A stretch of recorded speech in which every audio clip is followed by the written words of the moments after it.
नमस्कार सर्वांना, स्वागत आहे तुम्हा सर्वांचं आपल्या ॲक्टिव्ह करिश्मा यूट्यूब चॅनलमध्ये। बघा, मार्च महिना सुरू झालेला आहे, परंतु मार्च महिन्यात सर्वांनी THR HCM भरायला सुरुवात केली असेल। परंतु ताईंनो, THR HCM भरण्यापूर्वी आपल्याला अजून एक माहिती भरायची आहे, ती म्हणजे की THRचा म्हणजे आपली साठा नोंदणी करायची, ती कशा पद्धतीने करायची आणि योग्य प्रकारे साठा नोंदणी कशा पद्धतीने करायची, जेणेकरून 100% सेविका ताईंना आणि 100% मदतनीस ताईंना प्रोत्साहन भत्ता भेटेल। हे सर्व सविस्तरपणे आपण या व्हिडिओच्या माध्यमातून जाणून घेणार। बघा ताईंनो, अगोदर साठा नोंदणी ही या ठिकाणी ऑप्शन होता, परंतु तो ऑप्शन आता इथून काढून टाकण्यात आला, म्हणजे पूर्णपणे नाही काढून टाकण्यात आला, तर त्याची फक्त जागा बदलण्यात आली। तर ती कुठे करण्यात आली बघा, इथे खाली तुम्हाला मोर म्हणजे अधिक हे बटन दिसत आहे, याच्यावरती क्लिक करायचं। याच्यावरती क्लिक केल्यानंतर तुम्ही असं स्क्रोल करती वर यायचं। बघा, इथं दाखवलेलं आहे स्टॉक रजिस्टर, याच्यावरती क्लिक करून आपण आपला THR टेक होम रेशन, ज्याला आपण THR म्हणतो, आणि HCM दोन्ही आपण योग्य पद्धतीने कसं भरायचं हे सर्व सविस्तरपणे आज आपण या व्हिडिओच्या माध्यमातून जाणून घेणार आहोत। व्हिडिओ हा खूप महत्त्वपूर्ण होणार आहे, कारण की याच्यामध्ये आपल्याला 2 मार्क आहेत, एक THR भरण्याला आणि एक HCM भरण्याला 2 मार्क आहेत। त्यामुळे अंगणवाडी सेविका मदतनीस यांचा प्रोत्साहन भत्ता याच्यावर देखील अवलंबून आहे। तर योग्य प्रकारे कशा पद्धतीने HCM साठा THR साठा भरायचा हे सर्व सविस्तरपणे आपण या व्हिडिओच्या माध्यमातून जाणून घेत आहोत। तर बघा ताईंनो, सर्वात अगोदर आपण THR भरणार। बघा, THR भरताना आपल्याजवळ आपल्या THRची पावती असणे आवश्यक आहे। मार्च एप्रिलचा जर तुम्हाला THR आला असेल तर ती पावती आपल्या समोर घ्यायची आणि THR कशा पद्धतीने भरायची हे मी तुम्हाला दाखवणार आहे। बघा, THRच्या ऑप्शनवर क्लिक केलेलं आहे, फक्त खाली इथं जे अधिकचं म्हणजे प्लसचं बटन दिसतं याच्यावरती क्लिक करायचं। याच्यावरती क्लिक केल्यानंतर आपल्या समोर या पद्धतीने पेज ओपन होत आहे, ज्याच्यामध्ये गरोदर माता, स्तनदा माता, मुले, अंडरवेट चिल्ड्रन आणि टोटल असा आकडा आलेला आहे। तर ते माहिती कशा पद्धतीने भरायची हे मी थोडक्यात तुम्हाला सांगत आहे। बघा ताईंनो, आता समजा आपली गरोदर महिलांची व स्तनदा मातांचा आकडा 9 आहे, मग इथं आपण बघायचं की गरोदर महिला किती आहेत। बघा, गरोदर महिला आमच्या 4 आहेत, मग 4 महिलांना किती पॉकेट आला। आता गरोदर महिलांना 8 पॉकेट येतात, गरोदर स्तनदा मातेंना 8 पॉकेट येतात। तुमच्याकडे किती येतात ते तुम्ही बघून घ्या। 2 महिन्यातून एकदा THR येतोय, त्यामुळे आपण दोन्ही महिन्याचं डिवायडेशन इथं करायचं आहे। गरोदर महिलांना इथं 8 पॉकेट येतात, या महिन्याचे 4, मार्च महिन्याचे 4 आणि एप्रिल महिन्याचे 4।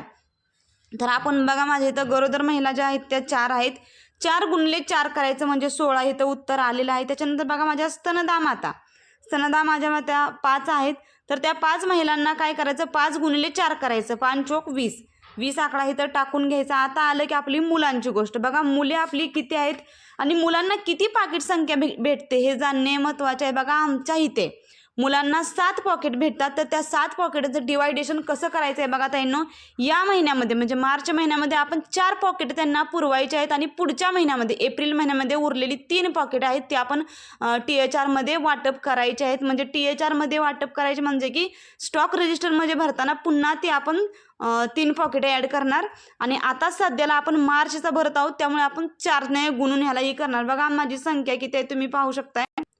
तर बघा ताईंनो, माझे लाभार्थ्यांची संख्या म्हणजे जे काही माझे लाभार्थी आहेत ते THRचे लहान मुले जे आहेत त्यांची संख्या 39 आहे। गुणिले 4, प्रत्येक याला आपल्याला 7 पॉकेट येतात प्रत्येक बालकाला, परंतु या महिन्यामध्ये नोंदवताना आपण 4च पॉकेट नोंदवायचे आहेत आणि पुढच्या महिन्यात जो पुढचा महिना आहे त्या पुढच्या महिन्यामध्ये 3 पॉकेट नोंदवायचे आहेत। तर बघा, मी इथं काय करणार, जेवढी लाभार्थ्यांची संख्या त्याला गुणिले 4 करायचं, म्हणजे माझे 39 लाभार्थ्यांची संख्या आहे, त्याला गुणिले मी 4 करणार। 156 उत्तर आले, 156 हे टाकणार मी। आणि अंडरवेट चिल्ड्रनमध्ये काही देखील म्हणजे अंडरवेट चिल्ड्रन नाहीत आणि त्यांना THR देखील दिला गेला नाही, त्यामुळे 0 इथं टाकणार। आणि अशा पद्धतीने भरल्यानंतर बघा, आपली स्टॉकची दिनांक टाकायची। माहिती व्यवस्थित बघून घ्या। गरोदर महिलांना जी काही त्यांची संख्या असेल त्याला गुणिले 4ने करायचं, स्तनदा मातांना त्यांची जी काही संख्या असेल त्याला 4ने गुणायचं, आणि गरोदर स्तनदा मातेंना पुढच्या महिन्यामध्ये देखील 4नेच गुणायचं आहे। मुलांचं फक्त वेगळं आहे, मुलांना 7च पॉकेट भेटतात, त्यामुळे मुलांना आता या महिन्यामध्ये 4ने त्यांच्या लाभार्थी संख्येला 4ने गुणायचं आणि पुढच्या महिन्यामध्ये 3ने गुणायचं। त्याच्या संदर्भात देखील पुढच्या महिन्यात मी व्हिडिओ टाकणारच आहे, परंतु आता मार्च महिन्याचा भरताना या पद्धतीने भरायचा। अंडरवेट चिल्ड्रनचा जर तुमचा आकडा असेल तर तो मुलांचा आकडा जो आहे त्याला गुणिले 4 करून तुम्ही हा आकडा इथं भरू शकताय। माझ्या इथं नाही आहे म्हणून मी 0 टाकलेला आहे। त्याच्यानंतर स्टॉक रिसिव्ड डेट टाकणे अत्यंत महत्त्वाचे आहे। स्टॉक रिसिव्ड डेट ही आपल्या अंगणवाडी चालू असताना दिवस टाकायचं, म्हणजे 1 तारखेला रविवार होता तर मी 2 तारखेला टाकणार। 1 तारीख टाकली देखील तरी देखील काही देखील अडचण येणार नाही, परंतु मी 2 तारीख टाकणार, 2 मार्च 2026 आहे। बघा, ओके या बटनावरती क्लिक करायचं आणि आपला स्टॉक हा ॲड करून घ्यायचा। तर बघा ताईंनो, या पद्धतीने आता आपण या पद्धतीने काय भरला, THR भरला. THRची तुम्ही आकडेवारी पाहू शकताय. 16 पॉकेट ही गरोदर महिलांना गेलेली आहेत, 20 पॉकेट ही स्तनदा मातेंना गेले आहेत आणि 156 पॉकेट ही आपली जी बालके आहेत, लहान मुले त्यांना गेले आहेत. एकूण 192 पॉकेट या महिन्यामध्ये वितरित होणार आहेत.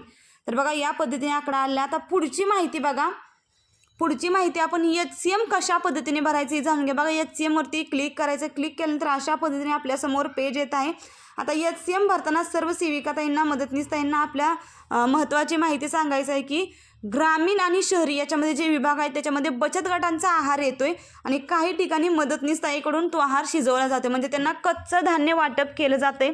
तर कच्च्या धान्याचं प्रमाण तुम्हाला जे काही येत असेल ते तुम्ही प्रमाणामध्ये करून घ्या. परंतु ज्या ठिकाणी बघा आमच्या इथं आता बचत गटाचा आहार येतोय, तो बचत गटाचा आहार कशा पद्धतीने टाकायचा हे मी सांगणार आणि म्हणजे कच्चा आहार येतोय तो देखील कशा पद्धतीने टाकायचा हे देखील मी या व्हिडिओच्या माध्यमातून सांगणार आहे. बघा तुम्ही इथं क्लिक करायचं. इथं आपल्याला जे प्लस दिसत आहे, हे जे ॲड HCM स्टॉक हे जे दिसत आहे याच्यावरती क्लिक करायचं. क्लिक केल्यानंतर बघा ताईंनो, फक्त आपल्याला एकच माहिती भरायची आणि एकदाच भरायची आहे.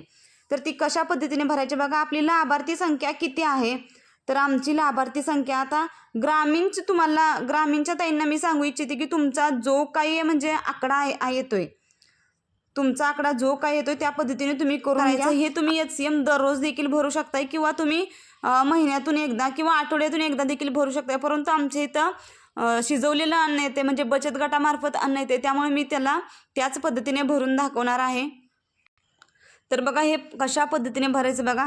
आपली लाभार्थी संख्या त्याला गुणायचं. दररोज आपण त्यांना किती ग्रॅम आहार वाटप करतोय, तुमच्या तिकडे जेवढा आहार येत असेल तेवढा तुम्ही गुणून घ्यायचा. गुणले बरोबर झालं.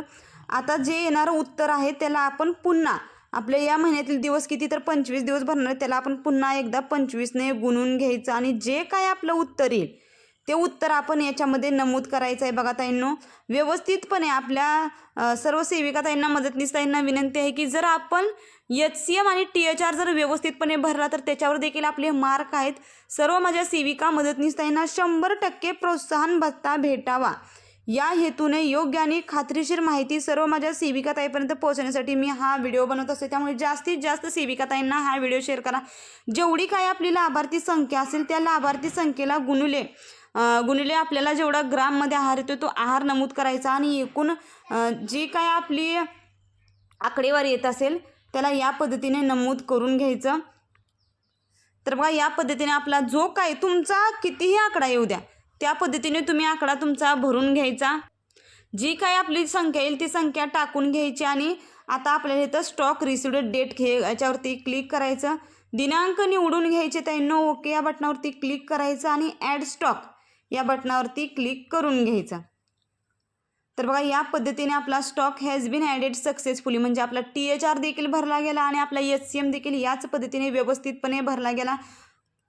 खूपच महत्त्वपूर्ण माहिती आहे ताईंनो. जास्तीत जास्त सेविकाताईंना, मदतनीसताईंना हा व्हिडिओ शेअर करा आणि असेच फक्त आणि फक्त अंगणवाडी संदर्भात योग्य आणि खात्रीशीर माहितीसाठी तुम्ही आजच आपल्या ॲक्टिव्ह करिश्मा यूट्यूब चॅनलला सबस्क्राईब करून घ्या. व्हिडिओ खूप महत्त्वपूर्ण आहे. व्हिडिओसाठी एक लाईक करा. अजूनही ताईंनो